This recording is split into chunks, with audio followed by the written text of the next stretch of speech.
정보가 있는 시사 토크쇼 장윤선의 팟짱.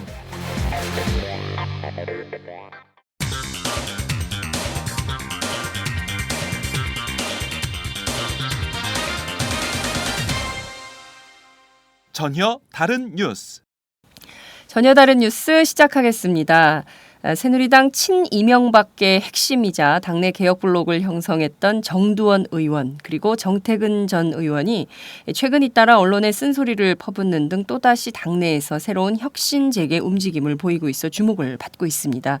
새누리당의 대표적인 쇄신파였던 두 사람의 동시 활동 재개. 이로써 새누리당 안에서 사실상 자취를 감췄던 쇄신 혁신 그룹이 재구성이 될지 여부를 두고 세간의 관심이 주목되고 있는 상황입니다. 오늘은 오마이뉴스 정치부 이경태 기자를 통해서 관련해서 자세한 얘기를 좀 들어보도록 하겠습니다. 이 기자 나와 계신가요? 네, 안녕하세요. 이경태입니다. 네, 오랜만입니다. 네, 오랜만입니다. 네, 좀 자주 출연하세요. 자, 우선 두 정치인의 복귀가 굉장히 화제가 좀 되고 있습니다. 왜 이렇게 화제가 되는 걸까요? 일단 공백 상태였던 여당 내 야당 역할을 기대하고 있는 거 아닌가 싶습니다. 김무성 체제가 이제 그동안 청와대와 친박주의를 견제했던 비주류 다수가 당권을 지게 되는 거였죠. 그렇습니다. 그러다 보니까 이제 뭐 김무성 체제가 들어서면서 그런 여당 내 야당 역할이 비어 있는 상태인데. 네.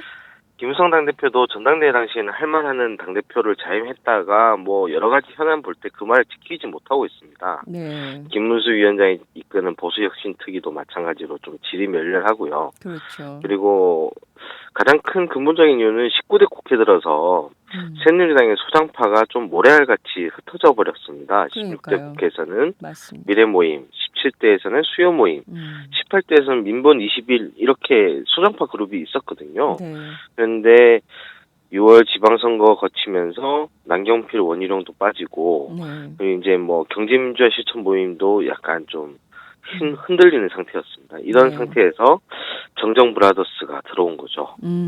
여긴 또 정정 브라더스구나. 우리는 종창 브라더스인데. 제가 보니까 김무성 대표는 송구 전문 정치인이 됐어요. 무슨 박근혜 자기가 뭐 막 멋있게 개헌론 딱 꺼냈다가 박근혜 대통령이 한 말씀 딱 하시면 송구합니다.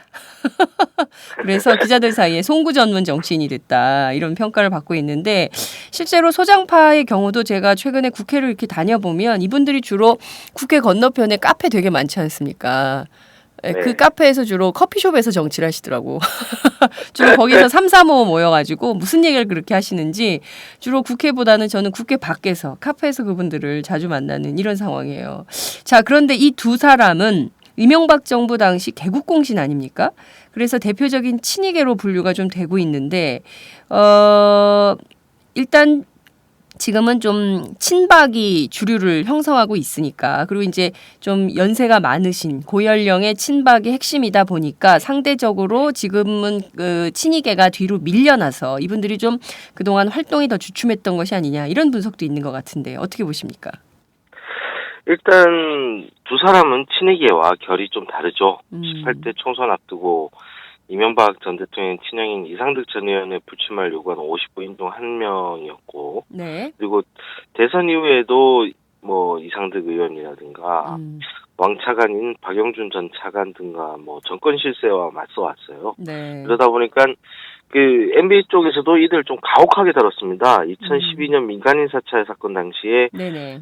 두 사람의 아내들도 사찰 대상에 꼽혀 있었습니다. 남편들이 아내의 사업을 위해서 뭐 정치적 영향력을 행사하지 않았는지 뭐 이렇게 살펴본 건데. 남편들이 아내가 하고 있는 사업을 위해서 뭔가 정치인으로서 영향력을 행사했을 것이다라고 보고 MB 정부가 이 두 사람의 부인들을 사찰했던 거예요. 그죠?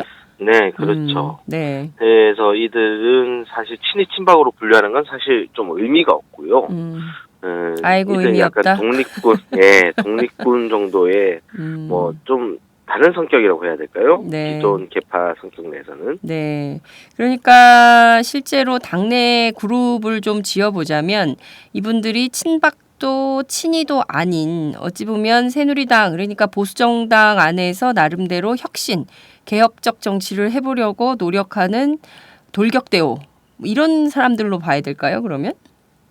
네, 그렇습니다. 뭐 예를 들어서 그 17대 국회 때 수요 모임이 네. 사실 그때 저희 대선 국면이 박근혜, 이명박, 손학규 이렇게 될 때 네. 좀 흩어졌었거든요. 그렇죠. 그때 이제 소장파들이 친이 친박으로 분류가 됐었지만 네. 오히려 대선이 끝난 다음에는 그 소장파들이 또 재결집되는 양상이 있었어요. 네네. 그 안에서도 특히 정택은, 정두원 의원은 그런 핵심 소장파들의 리더라고 할 수 있죠. 네. 그러면 지금 보면 당이 워낙 친박이 대세고 거기 친이계가 있긴 하지만 뭐 센 힘을 발휘하진 못하는데 친박도 친이도 아니면 이 두 사람은 그냥 원오브댐 그냥 당내에서 모래알 같은 그런 존재가 아니냐 이런 비유도 가능할 것 같은데요. 네, 일리 있는 지적입니다. 네. 실제로 정택은 전 의원이야 지금은 평당원이고요. 정두원 의원도 얼마 전까지 이제 불법 정치 자금 수수 혐의로 기소됐다가 기사회생했죠. 그렇죠. 대법원의 무죄 판결을 받고. 그럼에도 이제 두 사람이 당내에 긴장감을 불어넣고 있는 것은 사실입니다. 당장 정두원 의원은 네. 라디오 인터뷰에서 굉장히 세게 얘기했죠. 자원외교라든가 원칙론자라서 제대로 얘기를 하겠다. 이런 얘기를 했고, 정택은 의원도 전날 라디오 인터뷰에서 이명박 정부 때처럼 퇴보하고 있다라고 일침을 놨죠. 네. 게다가 제가 좀 개인적으로 주목하는 것은 2011년 한국판 법피세 일종의 부유세였죠. 네. 구간을 늘리는 그 작업 때도 이 두 사람과 김성식 전 의원이 상당 역할을 했습니다. 당내에서 그렇죠. 김성식, 친박이나 정택은, 정두원. 네, 실제로 지금은 대통령이신 박 대통령이 부정적 의사를 밝히면서 이게 약간 주춤했거든요. 네.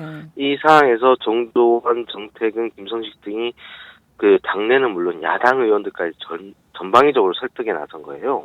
그리고 부유세를 도입해야 된다. 네, 그렇죠. 그리고 탈당까지 액션을 취해가면서 네. 만들어낸 작업이었습니다. 이미 결과물을 만들어내는 여야를 뛰어넘어서 네. 협치를 이미 경험하고 만드는 그런 정치력을 네. 발휘한 그런 역사가 있는 거죠.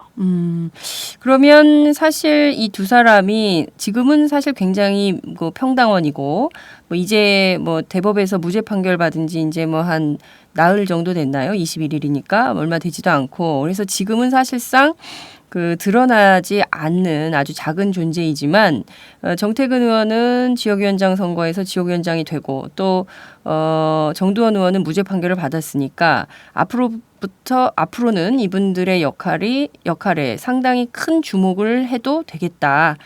여당 네. 안에 실질적 야당 역할을 세게 할 수 있는 두 정치인이다. 이렇게 볼 수 있다는 거죠. 네, 그렇죠.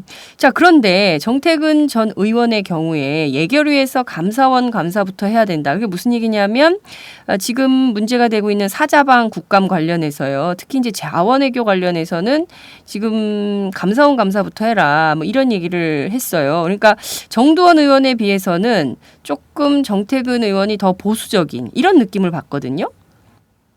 네, 안 그래도 정택은 전 의원이랑은 어제 전화 통화를 했습니다. 아, 그러셨어요. 예. 네, 방법론적인 차이 같습니다. 자원외교가 문제가 있고 분명히 살펴봐야 되는 사업이다라는 인식 자체는 두 사람이 차이가 없어요. 네. 특히 정택은 전 의원은 18대 국회 당시에 의원회관 사무실에 가면은 세계 전도를 펼쳐놓고 자원외교 포인트를 다 적어놨던 사람이거든요. 아, 그래요? 네, 그 정도로 자원외교 사업이 뭔가 잘못되고 있다.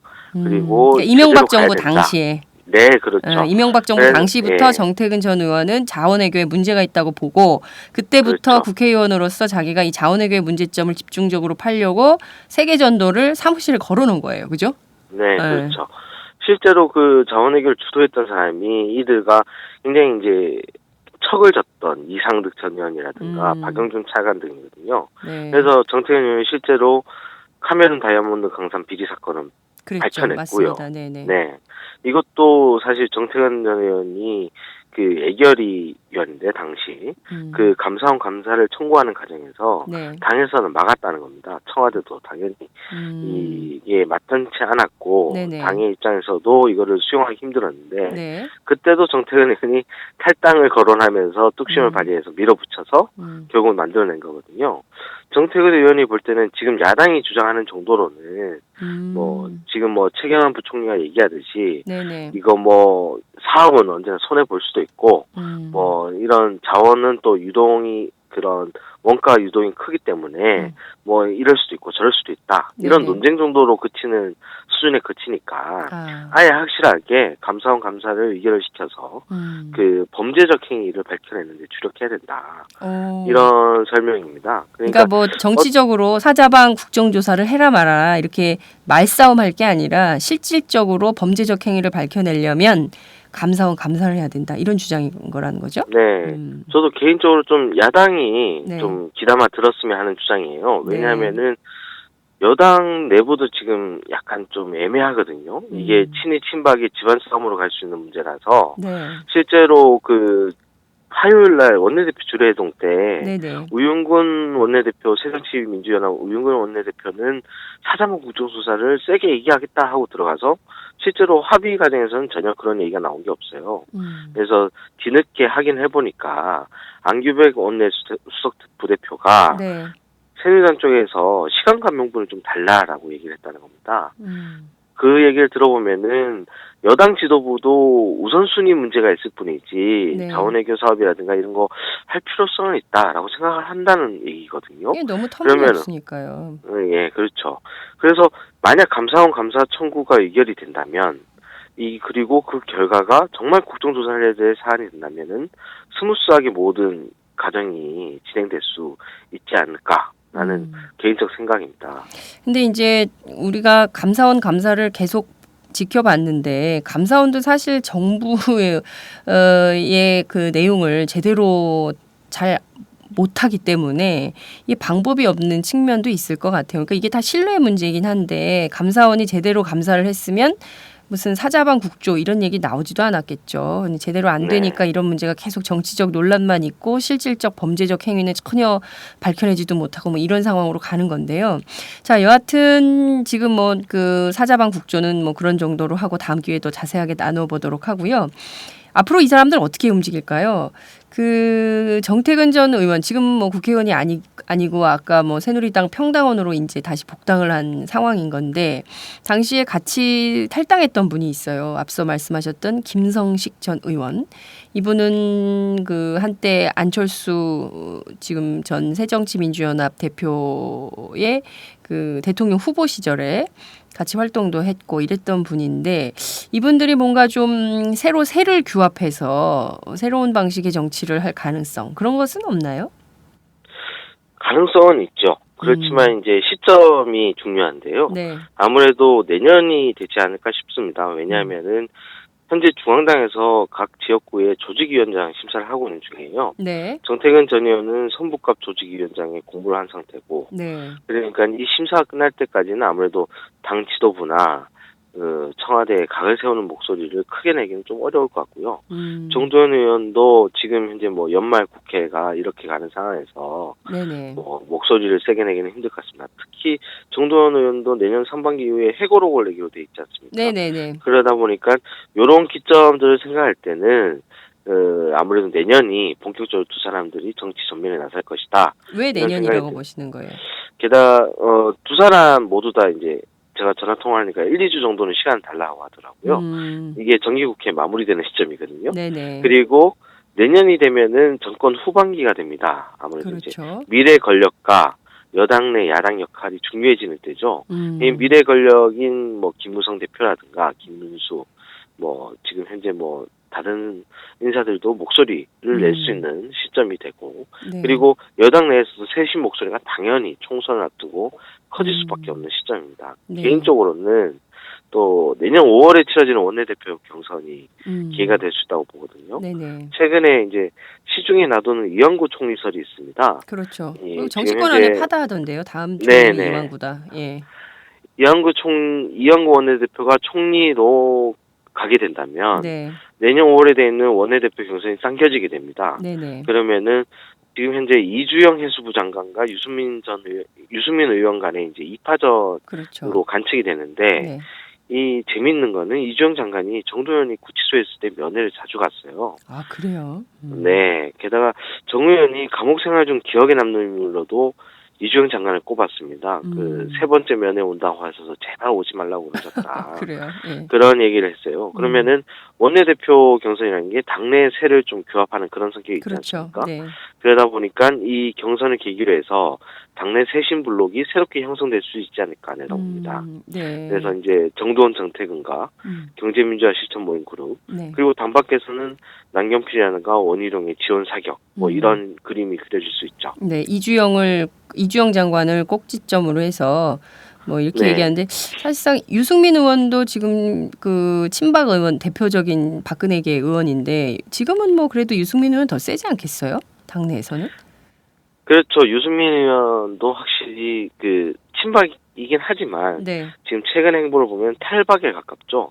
유승민 의원도 굉장히 소신 있게 네. 그 뭐 국방위라든가 여러 가지 현안 문제에 대해서 얘기를 하고 있습니다. 네. 그런데 유승민 의원이 아무래도 원내대표 경선이 있다 보니까 그런지 네. 몰라도 현안에 대해서는 굉장히 말을 아끼는 편이에요. 네. 예를 들어서 뭐 올해 그 국회의원 연찬회 때도 기자들과 상당히 늦은 시간까지 같이 있었거든요. 네. 그런데 참 시원한 얘기는 나오지 않더라고요. 그래요. 네, 개인적으로 좀 아쉬운 부분입니다. 유승민 의원은 상당히 높게 평가하는 사람이 많습니다. 네, 당내에서. 예. 네. 그 보면 지금 어찌됐든 이주영 해수부 장관이 사임의 뜻을 분명히 밝히고 있기 때문에 조만간 개각은 될 터인데 12월 늦어도 이제 내달에는 개각이 있지 않겠냐 이런 언론의 관측이 쏟아지고 있는데요.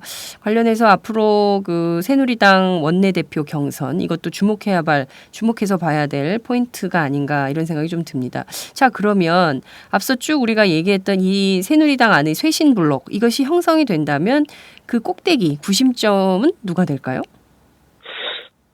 뭐 저는 사실 뭐 정태근, 정두원 두 사람 다 손색이 없다고 봅니다. 일단 정두원 의원은 이재 의원은 제외하고 새누리당 내에서 서울 지역 국회의원 중 가장 최다선이거든요. 아 그러네요, 진짜 삼선이네요. 네, 예. 네, 중진이죠. 네. 그러다 보면 이제 아무래도 목소리에 힘이 실릴 수 있는 이제 네. 선수가 된 거고. 그런데 개인적으로는 약간 정태근 전 의원에 약간 좀 쏠려요. 왜냐하면 이제 정태근 의원도 2000년에 그 원희룡, 오세훈 등과 함께 입당했거든요. 그랬죠. 그러면은 10년이 넘는 역사가 있는데다가 그동안 새신파의 신뢰를 듬뿍 받고 있어요. 네. 예, 정두원 의원뿐만 아니라 김선식 전 의원도 그 정태근 전 의원을 가지고 그 사카모토 요마라고 사카모토 료마. 예. 요마. 네. 누구죠? 이게 일본의 막부 체제를 종식시키고 메이지 유신을 성공시킨 일본의 어떤 국민 영웅 같은 분이거든요. 예. 그렇게 칭한 자체가 정 전 의원을 좀 지도자로 평가를 하는 거죠. 실제로 정두원 전 의원, 전 의원이 아니라 정두원 의원은 2년 전에 술자리에서 정태근이 지도자가 된다면 난 비서실장도 할 수 있다 이런 얘기까지 했거든요. 네. 예, 그런 거는 보면은 어떻게 보면 알게 모르게 정태근 의원이 내부에서는 약간 지도자급으로 좀 있다 이렇게 볼 수 있지 않을까 싶습니다. 새누리당에 정태근이 있다면 새정치민주연합엔 안희정 뭐 이런 정도의 그 자기 내부 정치 논리가 아닌가라는 생각도 좀 듭니다. 밖에서 보자면요. 안에서야 네. 뭐 정태근이 지도자가 되면 난 비서실장도 할 수 있다. 술자리에서 이런 얘기를 할 수 있지만 실제로 그런 상황이 됐을 때 이분들이 어떤 선택을 할지 그것은 조금 더 주목해서 지켜봐야 되지 않을까 이런 생각이 좀 들기도 합니다. 자, 오늘 아침에 일찍 그 새누리당 그 혁신그룹 앞으로 어떻게 될지 살펴봤는데요. 앞으로 더 많은 재미있는 얘기들을 전해주시면 좋겠습니다. 오늘 말씀 감사합니다. 네, 감사합니다. 네, 지금까지 오마이뉴스 정치부 이경태 기자와 함께했습니다.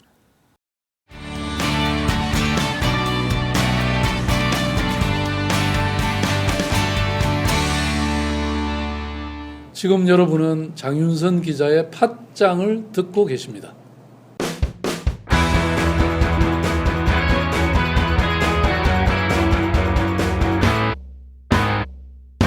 색깔 있는 인터뷰.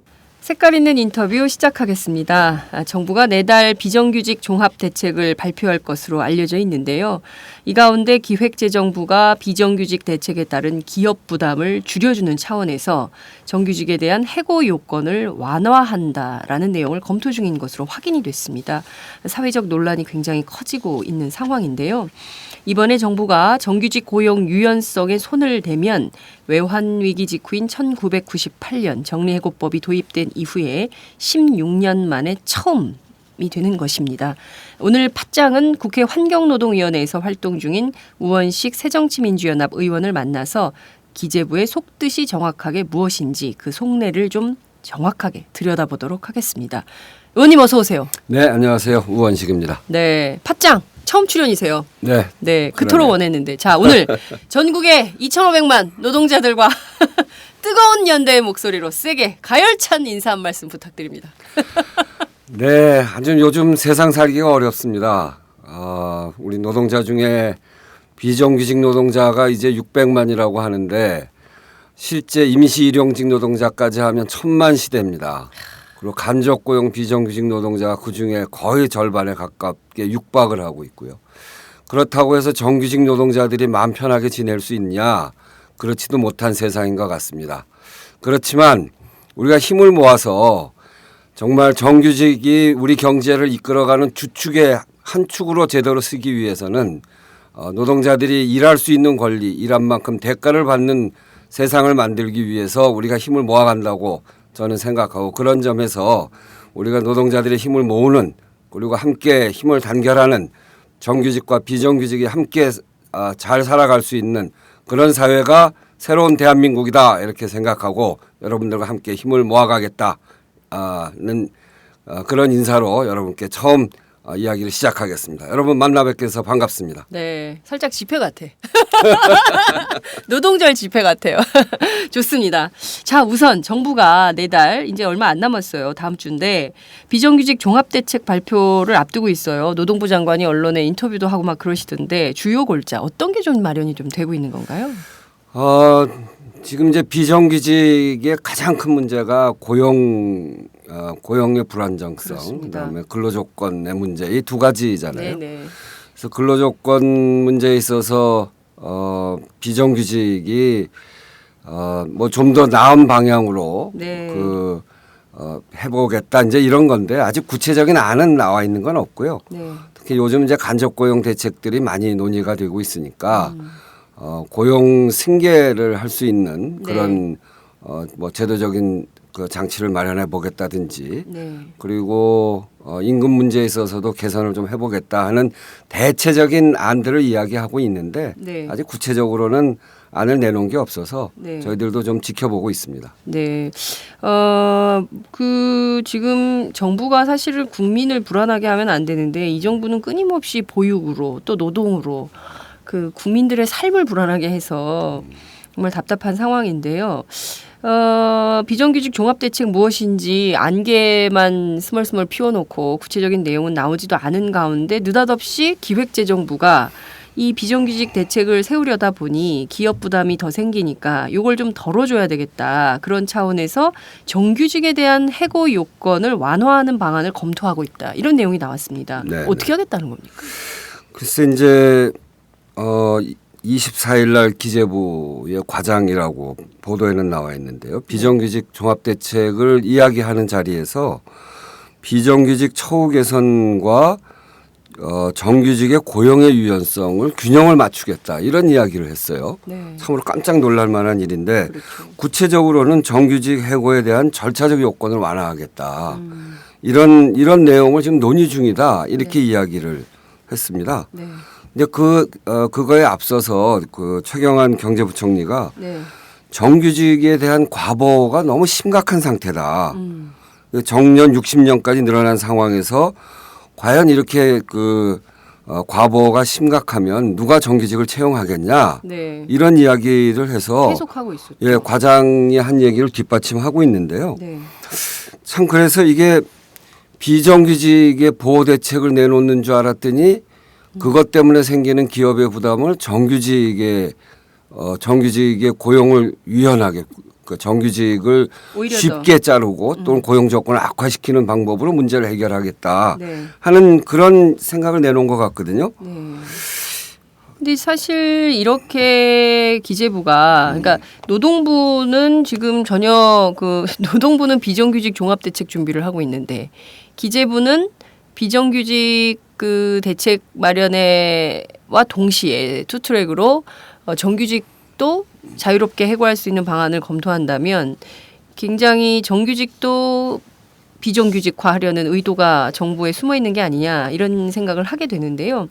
한국경제 보도를 보면 6개월 동안 사용주의 해고 자율권을 주고 6개월 동안 이제 사용자가 노동자를 해고할 수 있도록 하는 자율권을 주고 또 임금 피크제를 도입을 하면 취업 규칙상 이걸 불이익 변경으로 보지 않는다. 뭐 이런 내용도 검토를 하고 있는 걸로 전해지고 있는데요. 일단 우선 사용주에게 해고 자율권을 준다. 이게 무슨 의도가 있는 걸까요?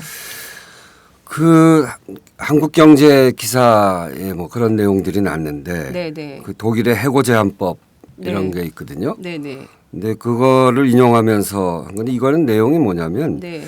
정규직이라도 6개월 기간 안에는 언제든지 해고할 수 있는 조항입니다. 우리가 이제 수습을 보통 3개월을 하잖아요. 네네. 그렇게 하고 이제 정규직으로 채용하는데 이런 인턴과는 별개로 6개월 동안 언제든지 해고할 수 있게 하겠다 네. 이런 겁니다. 그러니까 수습 기간을 네. 3개월 플러스 6개월 그렇게 해서 9개월로 늘리겠다라고 하는 수습을 발상인 거죠. 9개월이요? 그러니까 정규직 3개월 수습을 해놓고 채용하고 6개월 정도를 이게 독일이 그렇게 하는데 네네. 6개월 동안에 언제든지 해고할 수 있도록. 아니 독일이 우리보다 노동 조건이 좋은 줄 알았더니. 근데 그거는 전혀 다른 게요. 예. 독일의 경우에는 전 세계에서 해고하기 가장 어려운 나라입니다. 이제 이렇게 하더라도 네. 노동자들의 대표, 그러니까 노동자 협의회 네네. 여기에 동의를 구해야 되는 거거든요. 그러니까 거기에서는 사회 안전망이 충분하고 네. 노동자들에 대한 해고 요건이 굉장히 엄격하게 되어 있기 때문에 세계적으로도 가장 해고하기 어려운 나라여서 네. 뽑았는데 수습해서 뽑았는데 영 영향이 안 된다. 그럴 경우에는 네. 해고할 수 있도록 해준 겁니다. 근데 그거는 노동자 대표하고 협의해야 가능한 거고요. 네. 그렇지 않으면 무효예요. 네. 그러니까 이런 전제 조건을 빼놓고 이야기하는 거기 때문에 네. 독일에서 이야기하는 해고 제한법 네. 을 오히려 거꾸로 악용하는 거예요. 악용하고 거꾸로 전제를 다 빼고 이야기하는 거죠. 네. 그것뿐 아니고요. 네. 그 탄력적 근로제 이런 것도 있어요. 그건 뭔가요? 탄력적 이것도 어제 한국경제가 이야기를 했는데 네. 취업 규칙상 2주 또는 노사 서면 합의가 있으면 3개월 동안에 네. 3개월 단위로 해서 경영상 이유가 꼭 필요하면 네. 시간을 조정할 수 있다는 겁니다. 우리가 이제 아침 9시에서 저녁 뭐 6시에 퇴근하잖아요. 네네네. 근데 그거를 시간을 좀 조절해서 짧게 한다거나 이거를 경영상 꼭 필요하면 네. 그렇게 탄력적으로 근무할 수 수 있도록 하는 건데 네. 그거를 그러니까 취업 규칙상 2주를 한 것을 1개월로 늘리고 네. 노사 간 합의가 있으면 3개월 예. 단위로 하는 걸 6개월로 하고 그러니까 네. 그거를 늘리겠다는 어. 그런 생각으로 하는 거 아니냐 하는 네. 한국경제 기사가 났는데 네. 김성태 의원을 비롯해서 이완영 의원 뭐 이렇게 해서 네. 새누리당 의원들 중심으로 해서 세 건의 법안이 나와 있어요. 이미. 예, 이미 나와 있는데 네. 이것도 굉장히 고용에 있어서 정규직 고용에 있어서 굉장히 기업의 입장 유연하게 네. 하겠다 하는 이런 내용들이 담겨져 있는 거죠. 자, 우선 수습 9개월. 이거 굉장히 충격적인데요. 네. 요새 모든 기업마다 일단 대학생들이 취직이 안 되니까 대학원으로 취업을 한다거나 아니면 어떻게든 인턴을이라도 시작을 하려고 해요. 수습 전 단계죠. 네. 인턴을 시작하는데 이 인턴도 100대 1이 넘습니다. 웬만한 기업들이. 그렇습니다. 이 100대 1인데 인턴 해봐야 월급이 그렇죠. 100만 원 안 돼. 100만 원은 뭡니까? 한 50만 원 정도. 그러니까 대학 졸업하고 꼴랑 이제 한 50만 원 돈 받으려고 인턴을 해요. 그래서 인턴을 죽으라고 1년을 하고 그런 다음에 어떻게든 취직이 되면 석 달 3개월 그 수습 지나서 정규직이 될 수 있다는 꿈을 안고 가는 건데 이게 9개월로 늘어난다고 하면 이 자체가 굉장히 절망인 상황인데 우리는 또 비정규직도 굉장히 많아서 2년으로 해놨더니 2년 안에 다 2년 전에 다 1년 4개월, 1년 6개월 만에 다 잘라버리지 않습니까? 그래서 계속 비정규직 노동자를 할 수밖에 없는 이런 노동 조건인데 여기에서 정부가 이거를 법제화하겠다고 나서는 자체가 굉장히 충격적이라고 볼 수 있는 건데요. 우선 정부는 이런 주장을 하더라고요. 이렇게 독일식 변경 해고제, 앞서 말씀하신 해고 제한법 이것을 도입을 하려고 하는 취지는 국내의 산업 구조가 워낙 급변하고 있고 또 경제도 너무 저성장이기 때문에 이참에 노동시장 구조 개혁을 더 늦출 수가 없다. 여기서는 어떻게든 바꿔야 되고 또 비정규직 문제 하도 심각하다고 하니까 비정규직 정규직 부문을 아우르는 방식으로 노동시장 개혁을 좀 내년부터 본격적으로 한다. 뭐 이런 입장을 밝히고 있는 건데요. 이런 정부의 사정을 10분 이해한다 하더라도 이것을 전부 정규직을 비정규직으로 가게 하는 방식 그리고 정규직이 굉장히 가기 어려운 방식으로 만들어진다면 동의하기 어렵지 않을까요? 안 되죠. 이거는 뭐 안 되는 일이고요. 네. 그러니까 수습 기간을 3개월에서 9개월 실질적으로 9개월로 늘린다는 이런 발상. 이거는 정규직을 비정규직으로 만든다는 거잖아요. 네. 최경환 장관의 얘기는 네. 소득주도 성장 이야기했잖아요. 네. 소득주도 성장 이야기하면서 그 노동자 문제하고는 뭘 얘기했냐면 네. 600만 비정규직을 놔두고 내수 활성화가 어렵다. 이 가계소득 증대를 위해서는 비정규직 문제가 꼭 필요하다. 네. 이렇게 얘기했어요. 그때 진단을 제대로 하고 있구나. 저희가 그렇게 생각했습니다. 네. 그 소위 최경환 뭐 초이노믹스다. 뭐 이렇게 하여튼 장관 이름에다가 노믹스를 붙이는 것도 되게 처음인데. 웃기는 일인데 예. 어쨌든 그 소득주도 성장이라고 하면서 비정규직 문제를 이야기한 건 참 올바른 진단이었죠. 네. 사실은 지금 우리 사회가 이렇게 어려워진 이유는 저는 크게 두 가지 부분에 문제가 있다고 봐요. 600만 비정규직 네. 그리고 임시 일용직까지 하면 1000만이거든요. 네. 그리고 이 사람들이 그 정규직에 비해서 그 월급이 뭐 거의 절반에 가까운 정도 수준을 받는단 말이에요. 네. 그러니까 주머니에 텅텅 비어 있어요. 동네 가서 돈을 쓸 수가 없습니다. 그래서 이제 문제가 되는 게 하나 있고요. 또 하나는 서비스 산업 중에 네. 서비스 산업을 커다랗게 둘로 나눌 수 있는데 하나는 도소매 음식 숙박업이라고 하는 개인 서비스가 있고 네. 보건, 복지, 의료, 환경, 노인 등등의 공공 서비스가 있잖아요. 국민 세금으로 만들어야 되는 시장에서 만들어지지 않는. 네. 여기에 우리 정부가 그동안 강에다 투자하고 도로 놓는 데 투자하고 그래서 너무 투자를 안 해서 OECD 우리 비슷한 수준하고 비교해 보면 90만 개에서 200만 개 일자리가 없습니다. 아, 그래요? 만들어지질 않았어요. 이 뭐 교사 학급당 학생 수가 우리나라가 높은 이유도 거기에 있는 거고 네. 학교의 아이들 질도 낮아지는 것도 그런 이유고 예. 보건소가 공공의료 시스템인데 보건소를 우리 국민들이 찾아가지 않는 아주 질 낮은 그 보건 의료를 갖는 이유도 그런 거거든요. 네. 산골 구석에 우리 할머니 할아버지들한테 의료가 전달되지 않는 것도 그런 이유고요. 거기 사람들이 다 들어가 있어야 되는데 원격 의료한다는 거 아니에요? 그다 원격 의료 그러니까 말도 안 되는 거예요. 되는. 그러니까 공공 서비스 일자리를 그렇게 안 만들어놨기 때문에 그것이 우선적으로 네. 개인 서비스 동네 가게를 와서 다 하고 네. 그래서 미국은 대개 400명당 식당 하나인데 우리나라는 71명당 식당 하나입니다. 그렇게 많습니다. 예, 그러니까 자영업으로 막 몰려 있어서 지금은 거의 이 자영업하는 사람들이 500만에서 600만입니다. 그러니까 너무 과도 경쟁을 하는 데다가 네.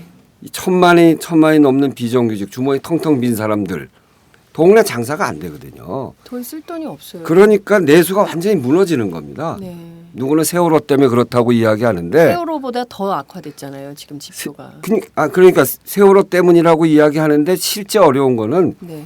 우리 국민들 주머니에 돈이 없는 거예요. 네. 1000만 비정규직 공식적으로 600만이라고 합니다만 네. 거기다 5, 600만이 되는 영세 자영업의 과도한 경쟁과 네.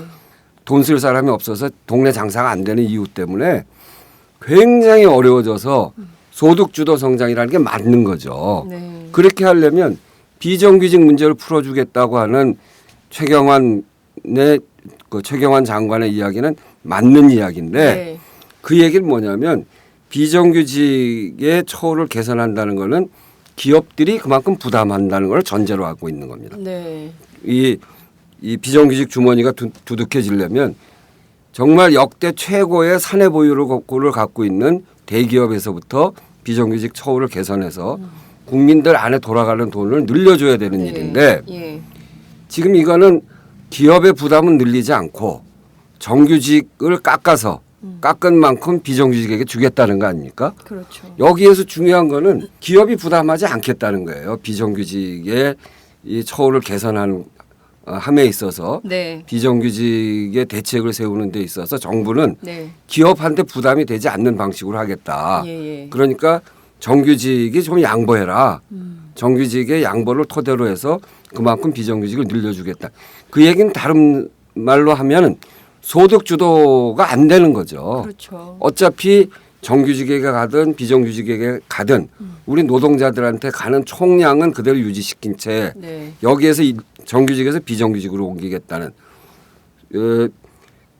역대 최대의 사내 보유고를 갖고 있는 기업의 이득을 분배하지 않는다는 이야기이기 때문에 네. 국민 전체로 보면 소득이 성장이 되지 않는 겁니다. 그러니까 본인 스스로 이율 배반적 얘기를 하고 있는 그렇죠. 거네요. 그러니까 최경환 장관이. 최경환 장관은 본인이 진단했던 소득주도 성장과 완전히 거꾸로 가는 거고요. 도대체 이분의 멘탈이 저는 이해가 안 가는데요.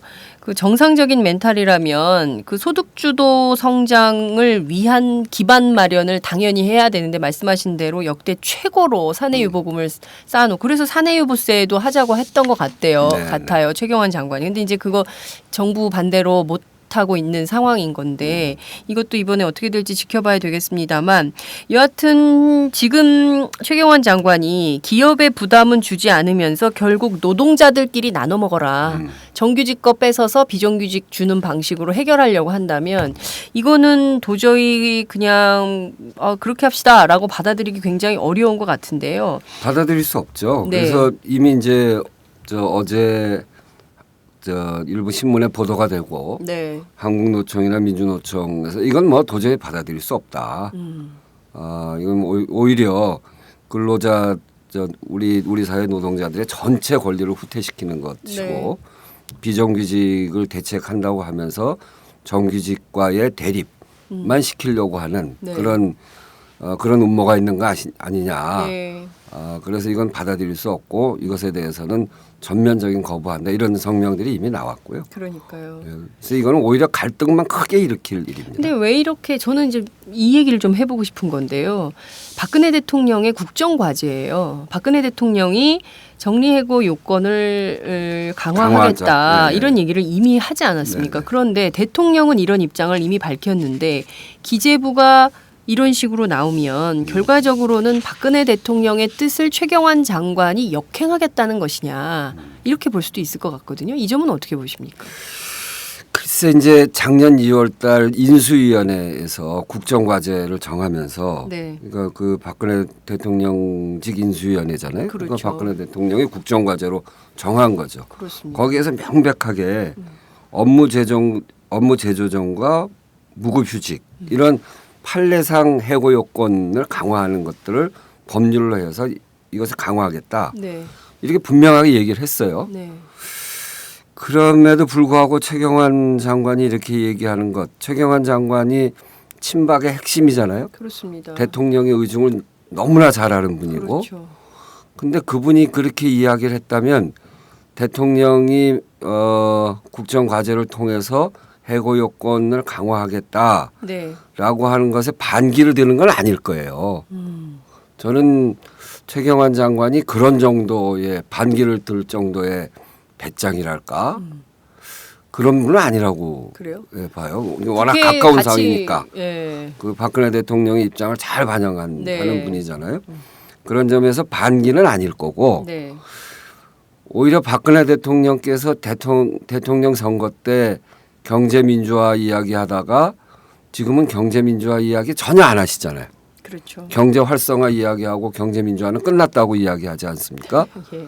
경제민주화 과제가 저희 이제 을지로위원회 하면서 정말 현장에서 본 우리 간접고용 비정규직 노동자들의 상태가 거의 노예적 상태고 노예 계약들이 엄청나게 많고 해고의 위기에 있어도 해고에 저항하지 못하는 사람들 네.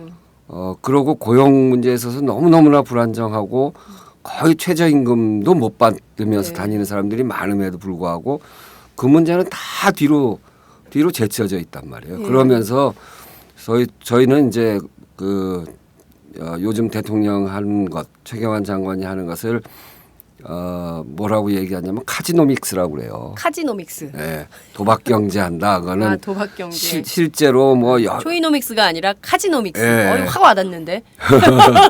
마사회 같이 뭐 여기저기에다가 도박장 짓는 거를 강행하고 네. 뭐 호텔에다 카지노를 한다고 맞아요. 해서 예. 카지노믹스라는 이름도 붙였습니다만 국민의 생명과 안전을 담보로 해서 네. 경제 활성화라고 하는 도박을 하고 있다. 그래서 이제 저희는 카지노믹스라고 이야기하는데 네. 그렇게 하는 걸로 그렇게 이제 이 대통령의 전체 기조가 경제민주화 대통령 선거 때 했던 공약을 다 없애고 네. 그야말로 경제 활성화, 기업 편들기 이렇게만 하는 걸로 봐서 네. 대통령 생각이 국정 과제로 세웠던 것은 이제 버린 거 아니냐. 공약을 버렸듯이 네. 국정 과제도 버리고 있는 거 아니냐. 대통령 생각이랑 일치하는 생각 아닌가. 그런 점에서 사실은 크게 걱정이에요. 네. 그럼 사실상 이것은 국정 과제로 선언은 하셨지만 최경환 장관과 뜻을 같이 하는 박근혜 대통령의 본심이 여기에 있다. 그렇게 볼 수밖에 없죠. 최경환 장관이 대통령의 뜻과 본인의 소신이 맞지 않으면 네. 크게 외치는 분이 아니기 때문에 너무너무나 대통령의 의중을 잘 반영해 왔고 그리고 소위 친박의 중심이고 네. 오히려 전 초이노믹스라고 이름 붙인 것도 그렇게 해서 만들어지는 경제 정책의 실패를 대통령한테 부담 지우지 않기 위해서 일부러. 그런 이름 붙인 거 아닌가 하는 생각이 있거든요. 지금 네. 이미 그 최경환 장관의 소득 주도 성장이라고 하는 것이 여기저기서 빵꾸가 나고 있고 그렇죠. 원래 뜻과는 전혀 다른 방향으로 거의 카지노믹스 방향으로 가고 있는데 네. 그래서 사회적으로 비판이 제기되고 있는데 그게 대통령한테는 잘 안 가잖아요. 그렇습니다. 최경환 장관한테 가고 있지. 그렇습니다. 그런 것까지 고려한 충성심이 네, 그런 정도로 볼 때 네. 대통령 의중과 배치되는 그런 기업 살리기는 아니다. 네. 저는 그런 생각을 가지고 있죠. 네.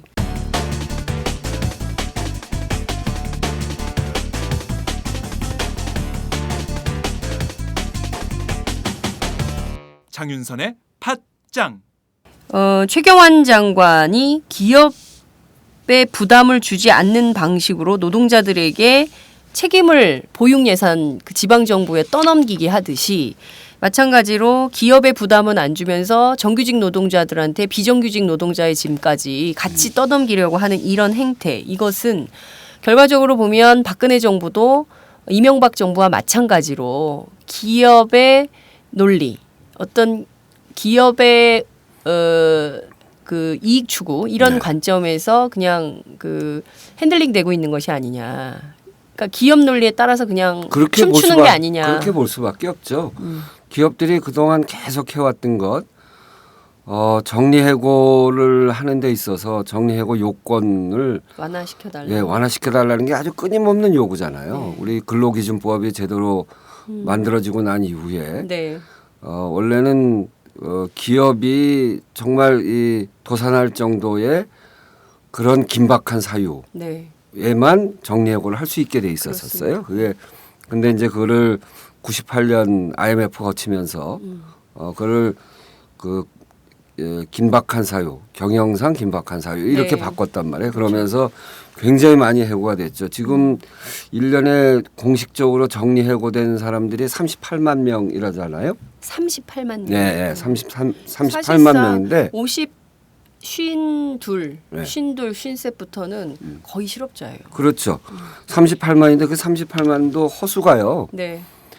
99명인 기업이 10%를 절감할 때 네.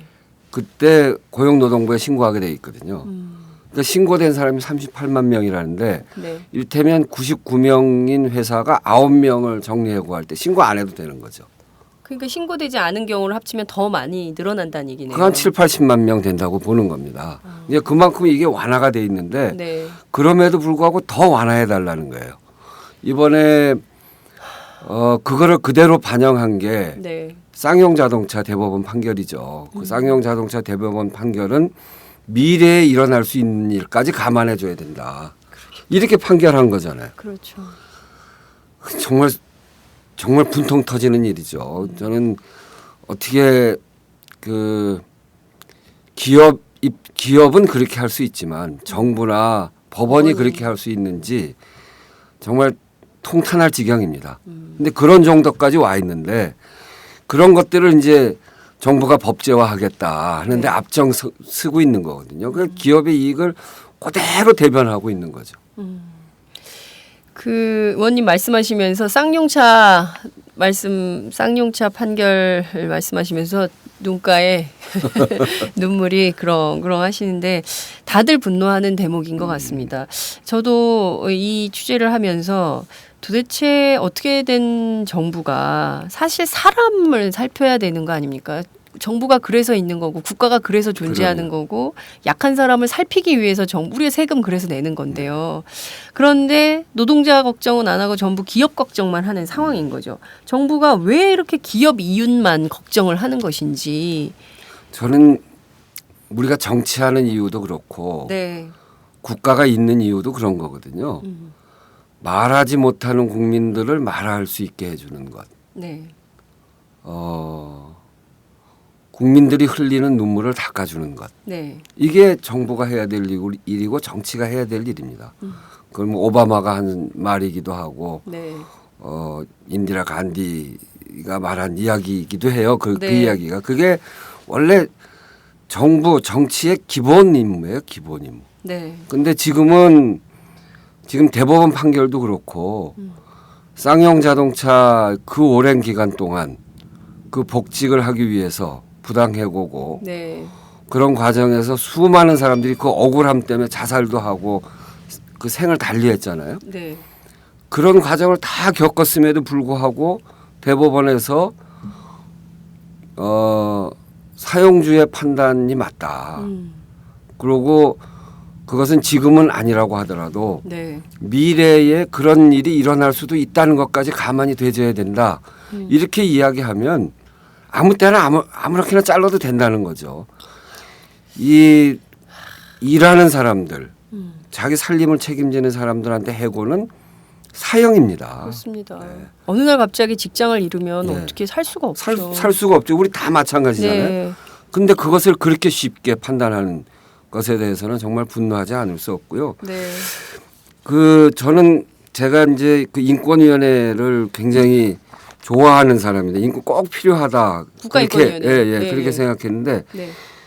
저도 지난번 19대 국회의원 들어와서 인권위원장 중에 현병철 인권위원장을 봤는데 그런 분도 계시더라고요. 그런 분도 있더라고요. 그러니까 인권위원장 뭐 저는 개인을 뭐 비난하고 뭐 폄하하고 그러는 건 아니고 제가 봤는데 인권위원장으로서의 그 자질은 전혀 갖추신 분이 아니에요. 네. 그래서 제가 뭐 하여튼 굉장히 심하게도 뭐 청문회 과정이 심하게도 하고 그랬는데 그렇게 소질을 갖추지 못한 현병철 인권위원회에서도 이런 문제들에 대해서 2013년에 인권위원회에서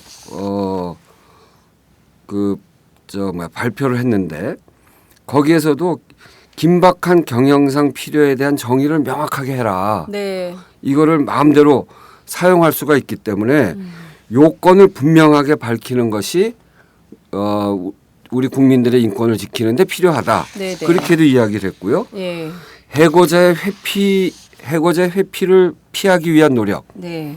요번에 대법원 판결에서는 그 쌍용 자동차에 대해서 아주 그 최소한의 그 회피 노력에 대해서도 그냥 정말 광범위하게 인정을 해줬거든요. 네, 맞습니다. 그것에 대해서도 현병철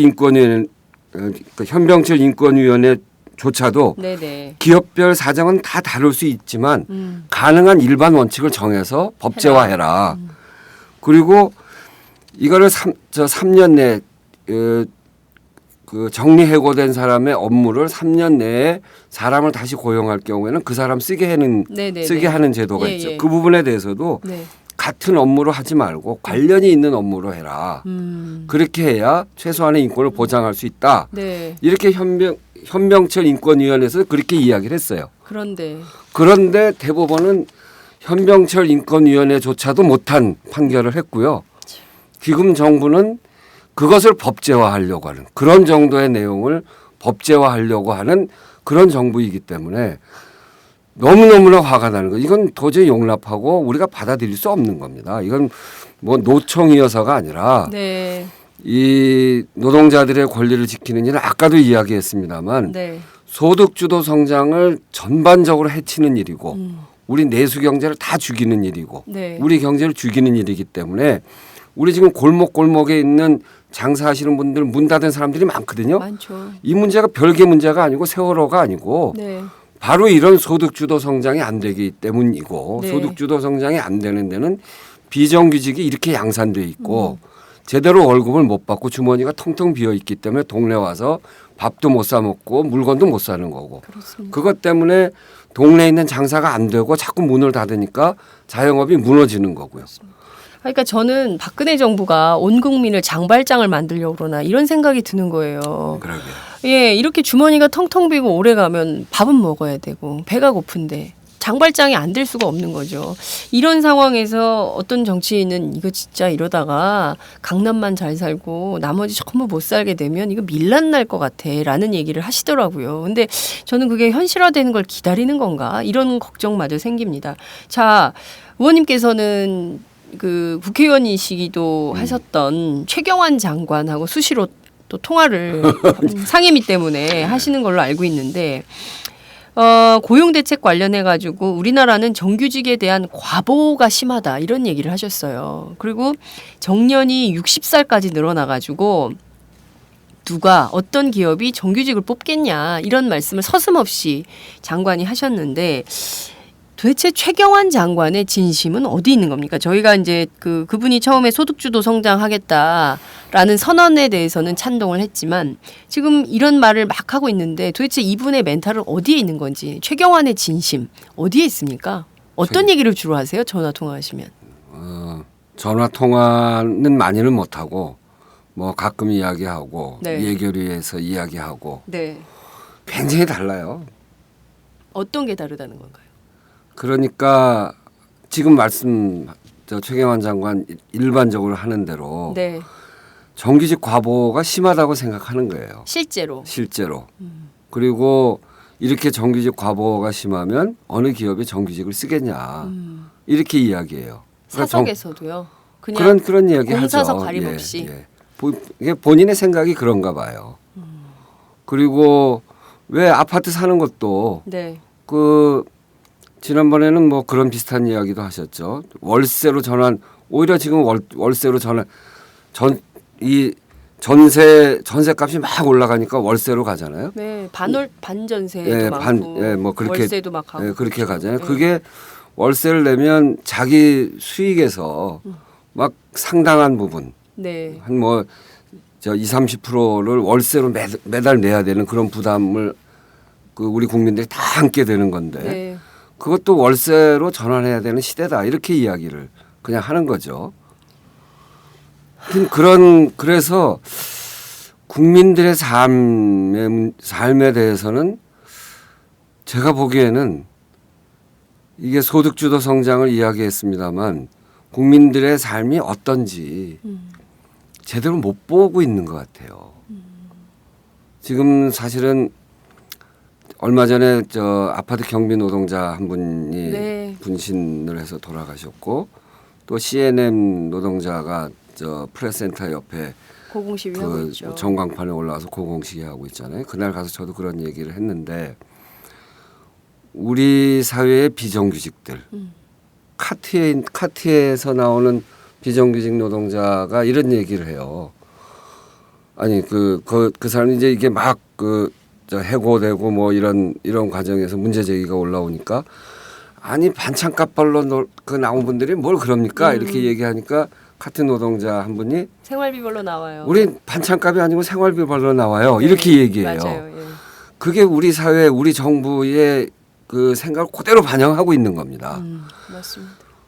비정규직, 특히 간접고용 비정규직들이 어떤 사람들인지, 어떻게 생활하고 있는지, 어떤 고민을 갖고 있는지, 아이들 어떻게 기르는지 이걸 전혀 몰라요. 그냥 이렇게 최경환 장관도 그런 것 같아요. 그러다가 이제 목숨 걸고 뭐 목숨을 끊었다거나 목숨을 걸었다거나 그러면 잠깐 관심을 가져요. 그러고 뭘 좀 해보겠다 하고 하다가 그게 끝나면 또 원위치예요. 아니 근데 도대체 정치를 왜 하는 걸까요? 저는 답답한 게 도대체 정치라는 게 선거 때는 전부 약자 편에서 뭔가 그 힘없고 가진 거 없는 사람들 위해서 정치할 것처럼 해서 전부 표를 가져간단 말이에요. 네. 그런데 정작 정치는 있는 사람들, 솔직히 말하면 있는 사람들은요, 돈 많은 사람들은요, 제도가 어쨌든 상관이 없어요. 상관이 잘 살아. 네. 신경 안 써줘도 돼요. 문제는 없는 사람들, 어려운 사람들이거든요. 못 배우고 없고 이런 사람들을 위해서 정치가 역할을 해줘야 되는 건데 그 역할을 전혀 안 하고 있는 사람들만 더 배부르게 하는 정치를 최경환 장관이 하고 있는 거네요. 그죠? 하고 있죠. 그렇게 하고 있죠. 그래서 답답하고 꼭 그 최경환 장관뿐 아니라 세월호를 거치면서 봐도 네. 처음에 딱 문제가 생기니까 대통령도 눈물도 흘리고 그리고 정말 이 유가족들이 여한이 없는 방식으로 진상규명하겠다 이렇게 이야기하잖아요. 거기에는 네. 여러 가지 문제가 다 있는 거죠. 뭐 해피아 문제도 있고 그렇습니다. 지금 우리 사회의 경제가 이렇게 어려워지고 비정규직이 이렇게 방치되고 자영업이 이렇게 어려워지는 것 역시 그 문제와 똑같은 문제들이거든요. 네. 힘 있고 권력 있고 또 자기들끼리 나눠 먹고 이해관계를 공유하고 네. 하는 사람들끼리 다 해먹는 거 아닙니까? 그러니까요. 우리 사회 지금 그렇게 돼 있단 말이에요. 올로와 나싱이야 완전히. 그것이 한 사건으로 단편적으로 딱 드러난 게 세월호였단 말이죠. 맞습니다. 예. 거기엔 해피아 문제도 있고 또 그 안전을 담당하고 있는 업무에 종사하는 사람들까지 비정규직으로 방치해버리고 네. 그리고 이 국민의 안전도 국가가 책임지지 않고 외주화해버리고 맞습니다. 이 세월호를 해경이 구할 수 있었습니까? 훈련도 안 돼 있었어요. 그러니까. 그런 조직이 아니었고요. 해군이 할 수 있었습니까? 그것도 안 되잖아요. 그러니까 언딘이나 이런 회사한테 다 그냥 외주화해버려. 이런 외주화의 문제까지 거기에는 다 힘 있고 빽 있는 사람들끼리 서로 연결되어 있어서 서로 보호해주고 이랬단 말이죠. 네. 이 제도도 그렇게 만들고 그거를 고쳐보자고 한 게 사실은 세월호의 진상규명이었어요. 그러니까요.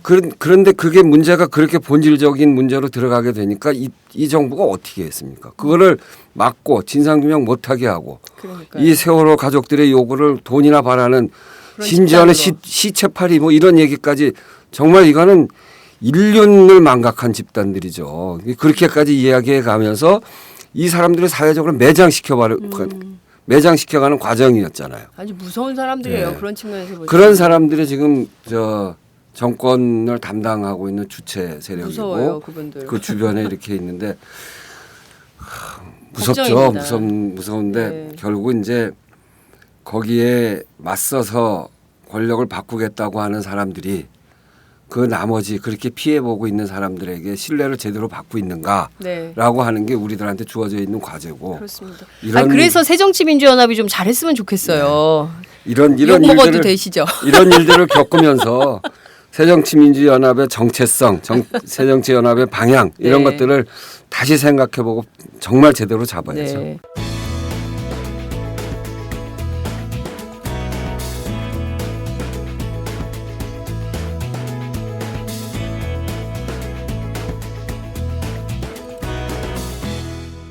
장윤선의 팟짱. 자, 그런데 우선 이렇게 그 정부가 정규직에 대한 해고 요건 완화를 요구하는 기업의 요구를 받아서 실제로 정리해고를 쉽게 하려고 하려면 근로기준법 개정을 해야 되는 건데요. 이 기재부하고 고용노동부가 이번에 만약에 국회로 근로기준법 개정안을 제출을 하면 국회는 이거 어떻게 할까요? 새누리당은 또 이거 하자고 하겠죠? 정부가 내면 하자고 하겠죠. 그리고 이미 이제 아까도 말씀드렸듯이 탄력적 근로시간제 같은 거는 새누리당 의원들 중심으로 해서 법안이 제출돼 있기도 하고요. 그러니까요. 그래서 하자고 할 텐데 저희로서는 뭐 도저히 받아들일 수 있는 게 아닙니다. 우리가 앞에서도 말씀드렸지만 비정규직의 처우를 개선해야 된다. 네. 비정규직을 좀 더 낮게 해야 된다라고 하는 거는 비정규직들의 답답함의 문제를 해결하자고 하는 측면도 있지만 네. 정말 소득주도 성장을 해서 국민들의 주머니를 좀 두둑하게 만들고 네. 그렇게 해서 내수를 돌아가게 하는 걸 통해서 국가 경제를 살리자고 하는 거예요. 네. 정말 국민들을 생각하고 나라를 살리자고 하는 거지 네. 다른 이유가 없단 말이에요. 근데 그런 점에서 지금 내놓는 거는 소득주도 성장을 해치는 일이고 네. 기업들만 살리자고 하는 것이고 그렇죠. 기업들이 돈을 벌면 사회에다 내놓습니까? 내놓지 않잖아요. 그게 산에다 다 쌓아놓고 있잖아요. 맞습니다. 투자할 때를 찾는다고 하는데 지금 우리나라 이 일자리 구조를 보면 1차, 2차 산업은 꽉 차 있어요. 더 이상 투자할 데가 없습니다. 그리고 나면 서비스 산업인데 네. 완전히 지금 이제 어제도 저희 을지로위원회에서 아울렛 시장을 대기업이 어떻게 침탈해 들어가고 있는지 네. 뭐 골목 시장을 어떻게 침탈해 들어가고 있는지 그 피해자들을 모시고 그 피해 사례를 들어봤습니다만 대기업들은 계속 돈 벌 때를 찾아서 투자를 하면서 들어가는데 네. 그 들어가는 피해를 그대로 우리 중소상인들 노동자들. 노동자들 이런 사람들 피해를 바닥에다 깔고서 하는 거거든요. 그러니까 그렇게 적당한 되면 실업도 기업에 도움이 된다는 거예요. 네, 그렇죠. 그러니까 소득이 펼쳐져서 네. 국가 경제를 살리기보다는 기업 몇만 먹고 사는 기업 몇만 돈 버는 구조로 이렇게 가면 나라 전체가 붕괴되는 거기 때문에 네. 이런 류의 법안이 정부에서 제출되면 이건 필사의 각오로 막는데 이거 그렇게 막으면 또 이제 무슨 정치 논리다 뭐 이렇게 얘기할 거예요. 그래도 막아야 됩니다. 그래. 새정치민주연합이 근데 뒤가 물러.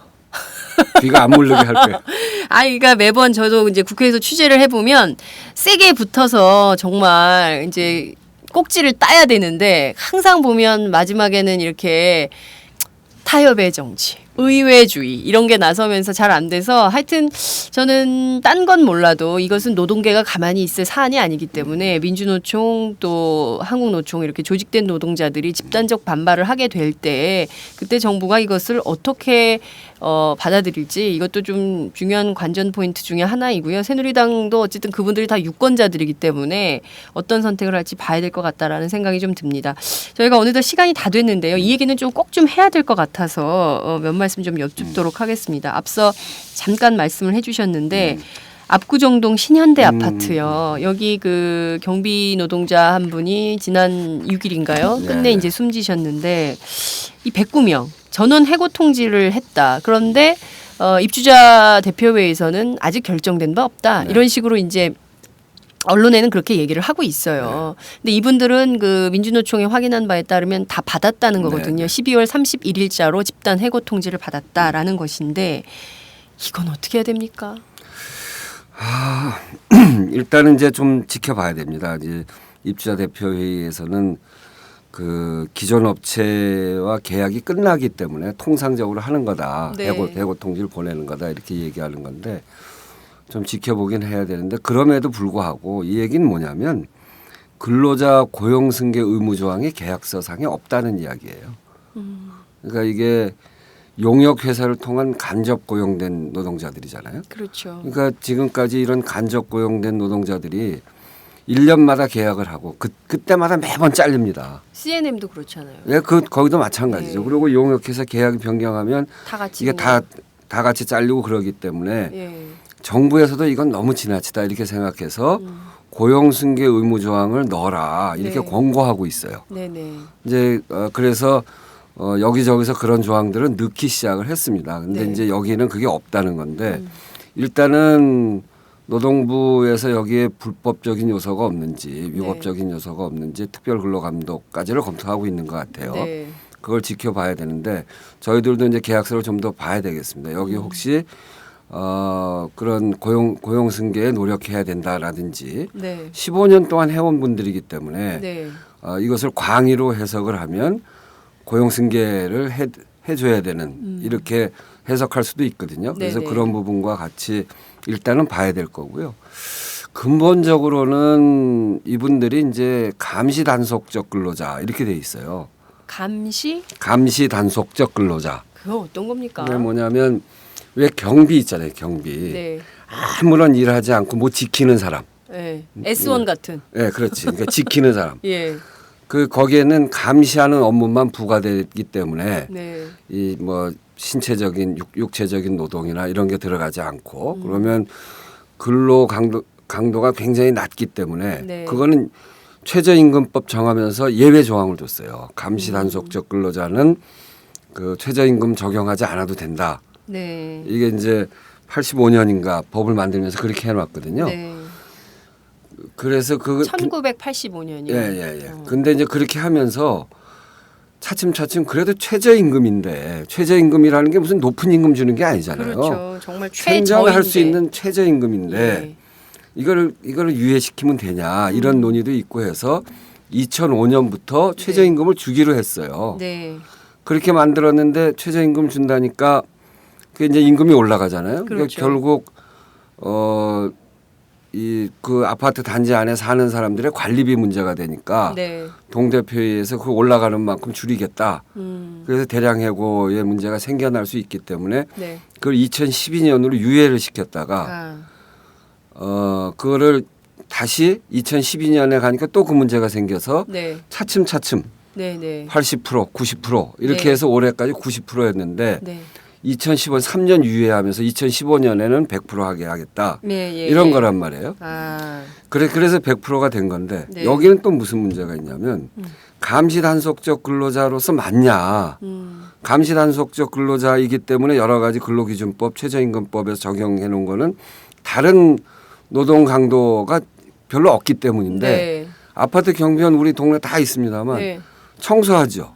청소하시죠. 택배하죠. 택배하시죠. 주차하죠. 주차 다 그리고 일을 여러 잔심부름 다 한단 그럼요. 말이에요. 그런데다 쓰레기 입주자들 보시고. 아주 흔치 않은 경우입니다만 고약한 분들 만나면 정신적 스트레스가 엄청나게 받죠. 네.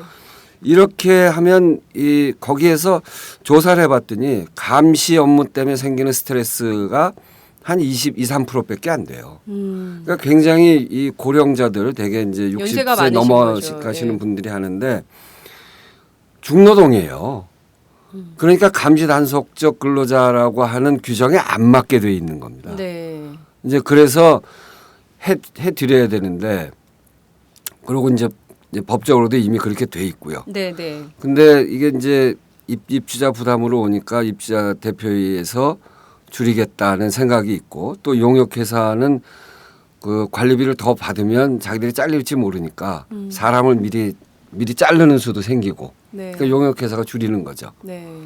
그렇게 하니까 이게 전국의 경비 노동자가 한 25만 명쯤 돼요.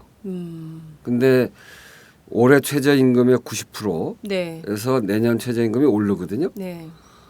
오르는 것까지를 감안하면 한 900원쯤 인상이 됩니다. 시급이. 네, 네. 그럼 한 19%쯤 올라가는 거거든요. 900원이요? 네. 9,000원도 아니고 900원. 시급 900원. 시급. 네. 시급 900원 올라가면 한 달에 한 18만 원쯤 올라가는데 네. 그러면 그게 임금이 한 19%쯤 인상되는 효과가 생겨요. 네, 네.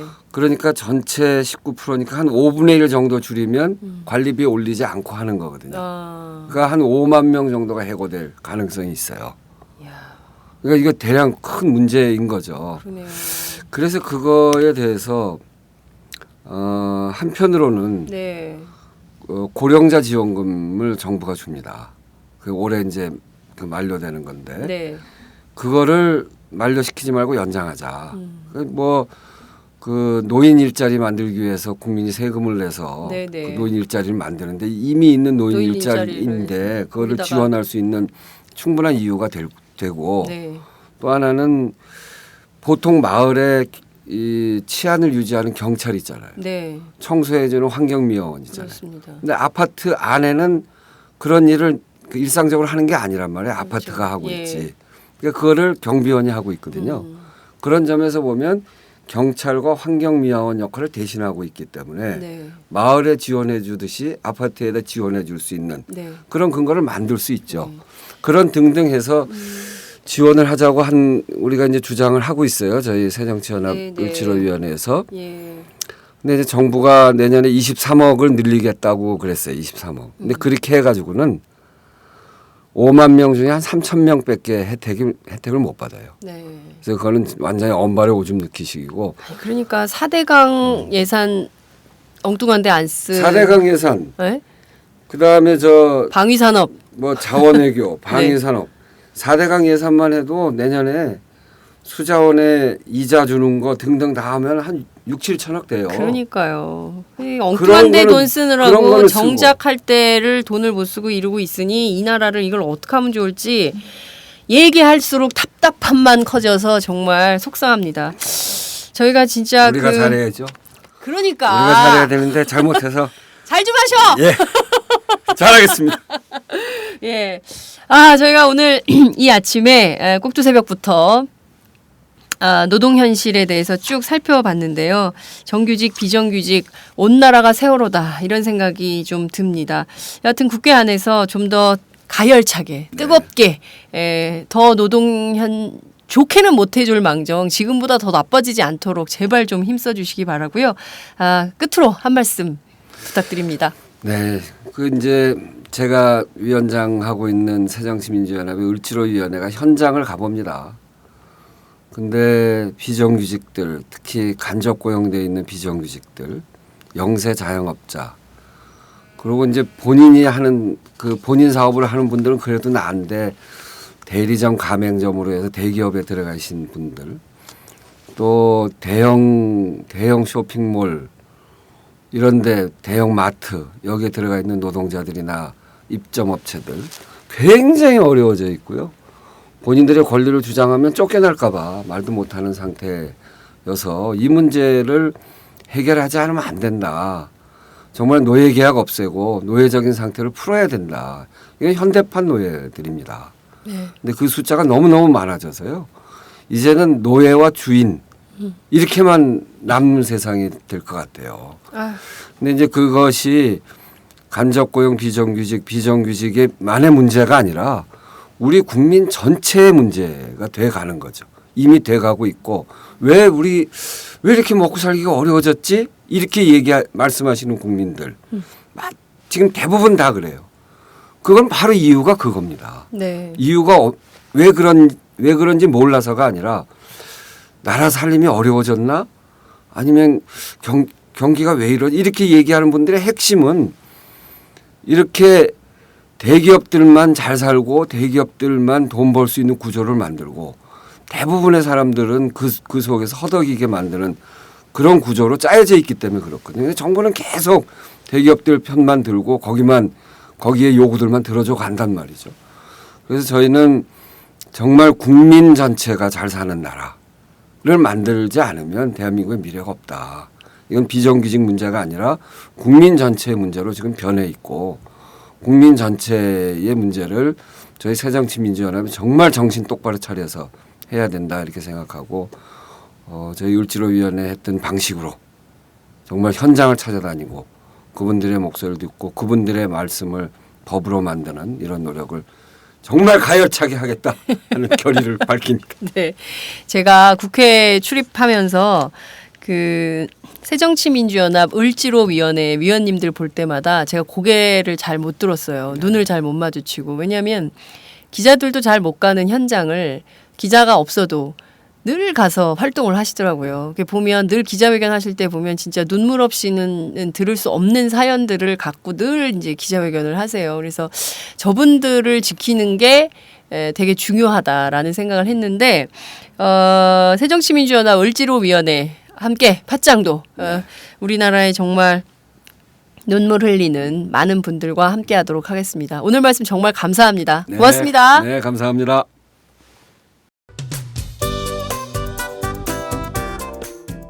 안녕하세요. 장윤선의 팟짱 애청자 여러분. 저는 김병기입니다. 전에는 편집국장이었는데요. 지금은 10만인 클럽 회원이자 본부장 맡고 있습니다. 그런데 10만인 클럽이 뭐지? 이렇게 궁금해하시는 분들 많으실 겁니다. 오마이뉴스에 자발적으로 구독료를 내는 시민들의 모임입니다. 지금 매월 후원해주시는 분이 몇 명이죠? 8,000명이요. 아, 그럼 앞으로 몇 명을 모아야 합니까? 10만 명이요. 아, 참, 갈 길이 멉니다. 그런데 조중동 구독자는 많게는 100만. 이래서 진보 언론 살아남을 수 있을까요? 아, 10만인 클럽 후원으로 만들어지는 팟짱 응원하고 싶으시다고요? 지금 전화 주세요. 02-733-5505로 전화하셔서 내 손번호 274를 꾹 누르세요.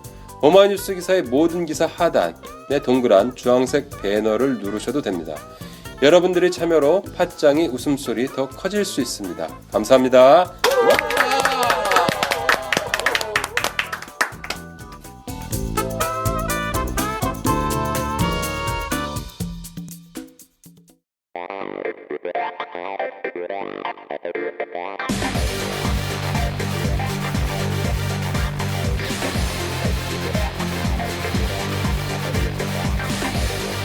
정보가 있는 시사 토크쇼 장윤선의 팟짱.